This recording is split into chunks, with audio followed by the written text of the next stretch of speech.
Hey guys, it's Nova. Today we're looking at a film called Drop Dead Fred about a woman who sees her imaginary friend. So it should be interesting. It's like an 80s film. It's gonna be a little bit weird, especially from the pictures.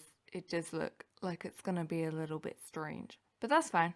I like strange. It's very noticeable that in older films, the opening title sequences are like way more elaborate and they pay much more attention to them. Like movies nowadays, you'd never get a full opening like this. So we start off with this girl called Lizzie and she's divorcing her husband, but she's trying to get him back and she ends up losing everything and ends up going back to live with her mother in her childhood home. Not really sure who this movie's aimed at. Like, it could be for children. It looks quite childish. She looks kind of like Winona Ryder. She'd give me the Beetlejuice vibe. Kind of like a grown-up Wednesday Addams. I like it. It's cool. She's kind of dressed like a school child mixed with a librarian. So then she is basically forced by her mother to leave her apartment and go back home to her completely pink bedroom. Okay, so then she finds this Jack-in-the-Box that's been all taped up, but she decides not to open it. Don't know why. That would have been the logical thing, to just open it. Anyway, then she's having a nightmare in a children's bed. Like, I swear, when most people move out, even if you're just going to like university or something, most people like update the room to make it more grown up. Even like in her teenage years, was she living in this bright pink bedroom that looks like some Victorian dollhouse? I don't understand. Like, did she... This kind of explains why she's been dressed like a school child the whole time, because maybe she didn't have like a teenage phase. Maybe she didn't go through some like goth phase or anything like that. Maybe she just perpetually dresses like a child. And so her bedroom's still like a 6-year-old. Who is this appealing to? I don't fucking know. And now she's an imaginary child again. And yeah, even in the flashback, the bedroom's still the fucking same. The light turned on by itself. Oh my god, okay. Some freaky ass hand comes and smacks her on the head. Oh, if that's not enough to give you nightmares, I don't know what is.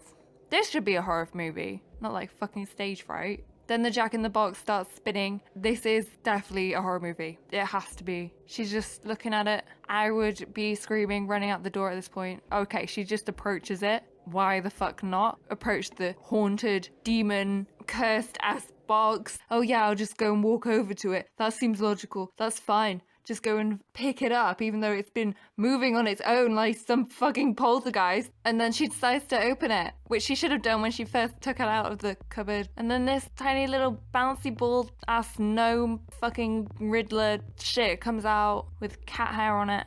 I know he's supposed to be wacky, but I don't know.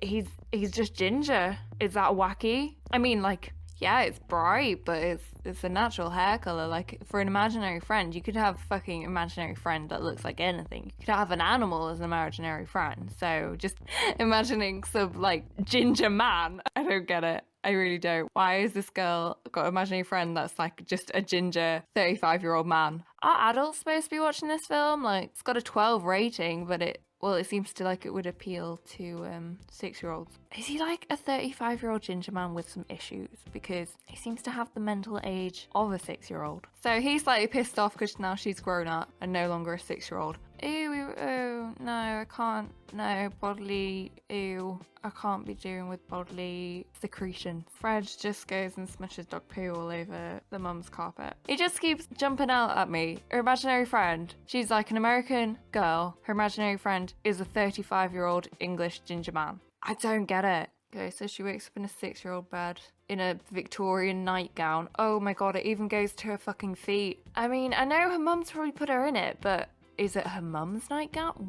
Or is it hers? Then her mum's cleaning up the dog shit. She slept in dangly earrings. That's impossible. Ugh, I would know. I really can't do these snot things. Ugh, so gross. Was this comedy? I mean, I know comedy films today aren't, well, some of them are okay, but there's a lot of really, really shit ones that are just literally fat people falling over is a comedy genre nowadays. But was this comedy in the 80s? Like, I don't know. I don't want to be shitting on it, but I mean, I'm sure there are better ones, let's be honest. This isn't iconic of the 80s. Then Fred gets his head stuck in a fridge. His neck looks like an arm. She's not even going to open the fridge for him. And then I hear everything appears.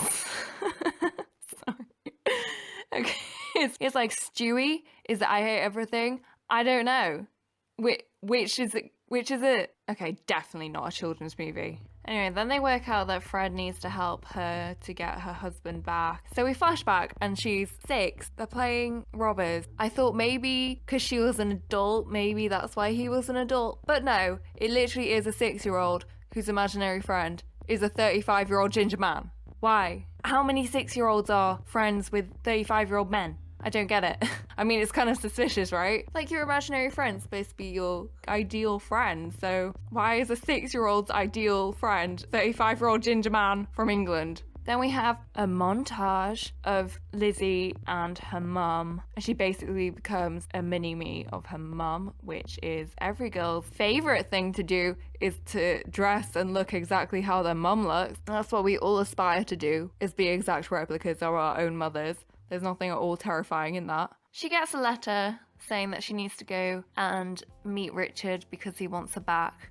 Turns out Drop Dead Fred wrote it. The mother was able to read the letter. So if this was just a figment of her imagination, did she write it and then forget about writing it? Or is Drop Dead Fred real? And can he write things and they come into the physical realm?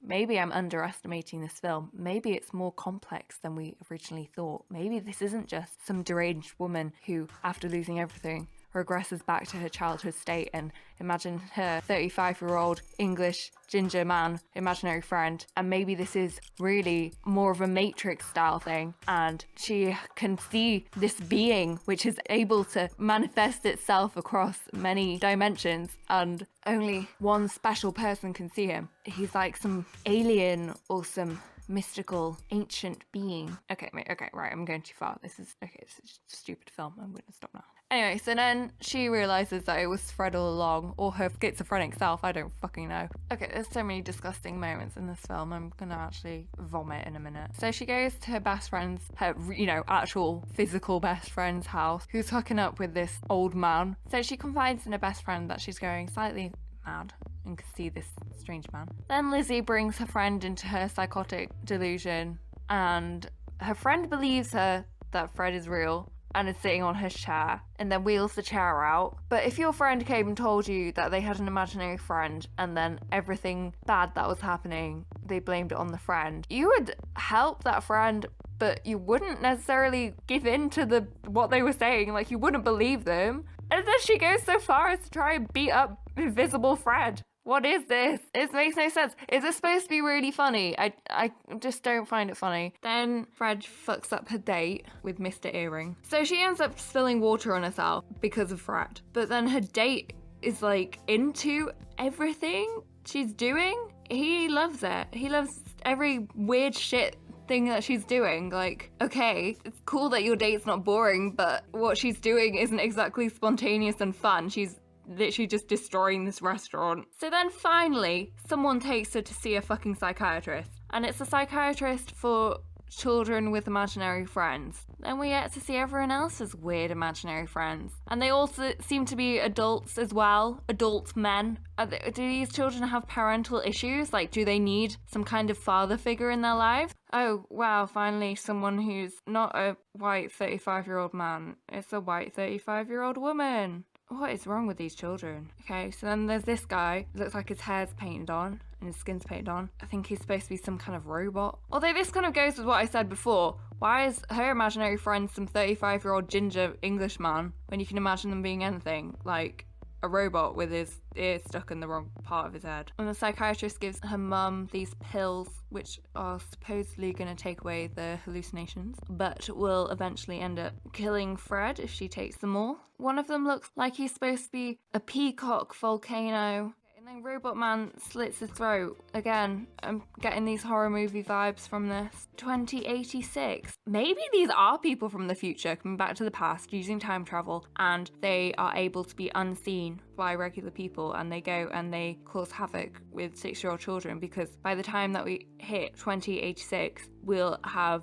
nothing of importance to do anymore, because all of the world's problems will obviously be solved and time travel will be invented. So people just go back to the past and fuck around with 6-year-old children's lives. Then she ends up escaping her mum's house, and the guy she went on a date with has taken her to see her husband. Fred's looking like Jimmy Neutron. Fred likes looking at women's skirts. Oh, there's something really creepy about that. What? I'm not sure what's worse, the fucking snot jokes or him looking at people's skirts. Anyway, so then she decides to be with Richard and she tries to take her pills, slowly killing off Fred until she realizes that Richard's still seeing another woman. At that point, she's taken the last pill and her and Fred go on this weird, trippy ass adventure into Freudian childhood existential crisis universe. It is the Matrix. She has these mystical mind powers. She grows trees. Maybe the Matrix stole some things from this film, you know? Just putting that out there. She might not be bending a spoon with her mind, but she grew a fucking tree. So, is she high as fuck in the Matrix, in a coma? Who knows? Then she ends up leaving Fred because she's found herself kissing him on the lips. Is this what they did when she was 6 years old with her 35-year-old ginger Englishman imaginary friend? I hope not. I really, really hope not. Even if it's just her imagination, still creepy. Then she ends up wiping snot on Richard because that's the best way to not look like a crazy ex. And she realises that her mum's evil to her because she's lonely. And she lives happily ever after. Do I recommend this movie? Not really. The main thing I take from this film is that it's really weird that some 6-year-old girl would have an imaginary friend who's 35-year-old ginger Englishman when she's like some American child. I don't get it. I really don't.